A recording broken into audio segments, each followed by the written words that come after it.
além disso, né, dessa situação toda, ela e o meu pai, logo no começo do diagnóstico, eles focaram em aprender sobre diabetes. O apoio familiar foi essencial, né, para minha aceitação, mas eles focaram em aprender, tipo, o que ela pode comer. Não, que ela tem que comer tudo. Eu não vou fazer com que minha filha se sinta diferente. Ela não vai, enfim, comer coisa diferente dos primos, não vai para festa diferente, enfim. Eles quiseram, enfim, aprender para como que eu vou ser igual às outras pessoas e só aplicar insulina. Tipo, a diferença é eu tenho que aplicar insulina e medir a glicemia. O resto eu faço tudo igual. Então eles aprenderam, enfim, na época nem sei se falava em educação em diabetes, quer dizer, há 20 anos atrás, né? Falava não falava nesse nome, né? Não tinha esse nome, eu acho. Era um outro, e é isso que você falou. Quando você aprende, você tem autonomia, né? Então você aprende a fazer as coisas. Quando você não sabe, você corre atrás do rabo. Você fica perdida. Deu alto por quê? Eu posso comer ou não posso? Ah, não, eu só... Aí fica com aquela dieta restritiva. Só pode comer isso, e só sabe fazer aquilo ali. Aí a pessoa não sai de casa. Tem mãe que para de ir em aniversário, recusa os aniversários para levar criança, porque não sabe fazer diferente. E por quê? Porque falta educação em diabetes. Falta aprender o que você... E a informação tranquiliza, né? Informação. Sim, com certeza. Eu queria te perguntar, na verdade, o que a educação em diabetes pode trazer no tratamento? Fala um pouquinho pra gente sobre autonomia, prevenção de complicações, sobre aceitação. Então, enfim, à vontade. Primeira coisa, quando você aprende, eu sempre falo com as mães assim, quando você aprende, você se tranquiliza. Sim. Primeira coisa, porque a maioria das mães fica desesperada, não dorme e tal. Então, primeira coisa, você aprende e você se tranquiliza. Em seguida, por quê? Por que você se tranquiliza? Porque tudo que é conhecido, você fica bem. Rotina, você gosta de rotina por quê? Porque você sabe o que vai acontecer. Então, se a glicemia tá ruim ali, por exemplo, ali, você aplicou depois que você comeu. Você sabe que a glicemia vai ficar alta, mas você sabe o porquê e você sabe o que fazer. Sim. Então, te dá conhecimento, te dá tranquilidade. Isso aí facilita muito mais o processo de aceitação. Porque é muito mais difícil você ter aceitação de uma doença que você não sabe quais são os caminhos que podem te levar a uma vida melhor. Né? É muito mais difícil você aceitar isso. Se você sabe que sim, é possível ter uma vida normal, mas com cuidados e conhecimento, é muito mais fácil você entrar na fase de aceitação e as pessoas que te acompanham. Então, facilita a aceitação, facilita a autonomia da mãe, no caso, e da criança, do diabético, porque a mãe tende a explicar para a criança e a criança vai crescendo, que foi o que aconteceu com você. Seus pais começaram a estudar, você foi aprendendo e você foi crescendo, sendo educada. Então, para você é muito natural fazer as coisas, porque você aprendeu desde lá de trás. Diferente de alguém que não recebeu a educação, aí vai no médico, o médico fala, você precisa controlar a sua glicemia. E aí é muito mais difícil para ele, porque ele tem que fazer do zero algo que ele não fazia antes. Então,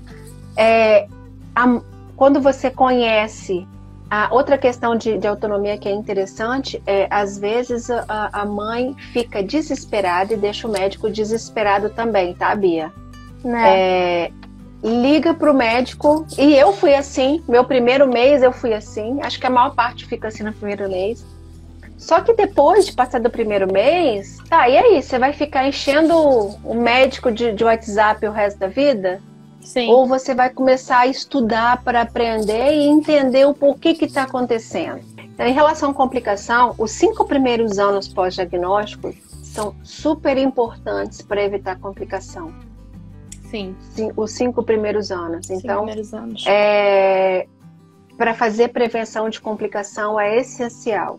Não que a partir dos 5 anos você vai enfiar o pé na jaca. Não, sim. Até porque provavelmente se você fez os 5 primeiros anos é bem provável que você vai seguir mantendo. Sim. E também se a pessoa, por exemplo, já tem 8 anos de diagnóstico, mas nunca cuidou, não necessariamente vai ter, não é, enfim, uma certeza absoluta, mas é o que falam, né? Para dar uma esperança, vamos dizer, para quem não teve esse tempo, vou dar um exemplo aqui. A minha cunhada, ela tem 64, 63, nem lembro mais. Mas ela teve o diagnóstico quando ela tinha 3 anos de idade. Então, na época, fervia a urina para medir, fervia a agulha, a seringa. E naquela época, só aplicava uma, 2 vezes por dia, só tinha a NPH, só existia isso. Sim. E quando ela ia para a escola, a mãe dela mandava de lanche pão com goiabada. Aí eu lembro que eu ficava assim. Mas por quê? Porque ela fazia hipoglicemia. A dose que eles aplicavam fazia uma variação muito grande. Alto. Então ela levava pão com goiabada para a menina não passar mal. Então assim, era totalmente no escuro. Totalmente no escuro. Então, hoje ela tem 63 anos, hoje ela usa bomba de insulina, mas ela sempre, com o que ela tinha, ela procurou se cuidar. Então, assim, se a gente colocar proporcionalmente, por mais que a mãe dela cuidasse dela no início da doença, nem se compara, seria uma pessoa agora provavelmente descompensada dentro dos nossos conhecimentos aqui e testes, né? E hoje ela não tem complicações, assim, não tem nenhum problema sério. Então, por quê? Porque depois ela começou a se cuidar. Conforme foi tendo oportunidade, ela foi se cuidando. Então, sim, sempre há tempo. Mas qual é o problema, Bia? O problema é que a pessoa, depois disso, quando abre o diagnóstico, talvez quem for mãe vai entender melhor. Mulher quando está grávida, ela é uma esponja. Ela aprende tudo que ensinam para ela. Assim que o bebê nasce, que ela começa a cuidar do bebê, ela não quer mais que ninguém se intrometa. Já ouviu falar isso, né? Não quer. Só fazendo uma analogia, logo que você abre o diagnóstico, você tende a querer aprender as coisas. Sim. Passado uns 4 anos, a tendência é a pessoa achar que ela já sabe tudo. Então você vê muita gente que tem diabetes e fala, não, eu tenho diabetes há 10 anos e não quer saber de aprender mais. Não acha que precisa, não acha que tem necessidade. Entendeu? Eu acho que já sabe aplicar, já sabe medir ponta de dedo aí. Tá bom já é o suficiente. Ou então até assim, não, mas as minhas doses são fixas, tá ótimo. Tipo, tá bom assim e não tem, enfim, é só isso mesmo. Mas vale um diabo conhecido também, né? Aquela coisa assim, né? Pois é. Não, assim, não tô dizendo que dose fixa... Ó, porque tem gente que vai reclamar. Sim. Não tô dizendo que dose fixa é ruim. Tô dizendo que muitas pessoas podem ter uma liberdade maior, mas não sabem disso. Com certeza.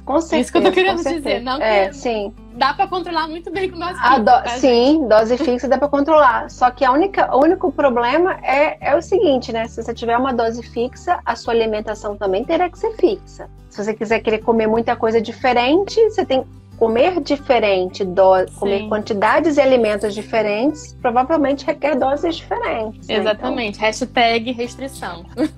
Que não quero isso pra mim. Exatamente. E tem muita mãe, né, que já está começando a fazer restrição em criança também. Sim. E é um risco, porque você começar a restringir muita criança, existe um grande risco de lá na frente ela abrir compulsão. Isso é uma questão. Então até de revoltar no futuro. Já ouvi falar disso também. Exatamente. Abre transtorno alimentar, ou quer comer tudo que não pode, ou vai comer escondido. E aí vai. Isso é triste demais.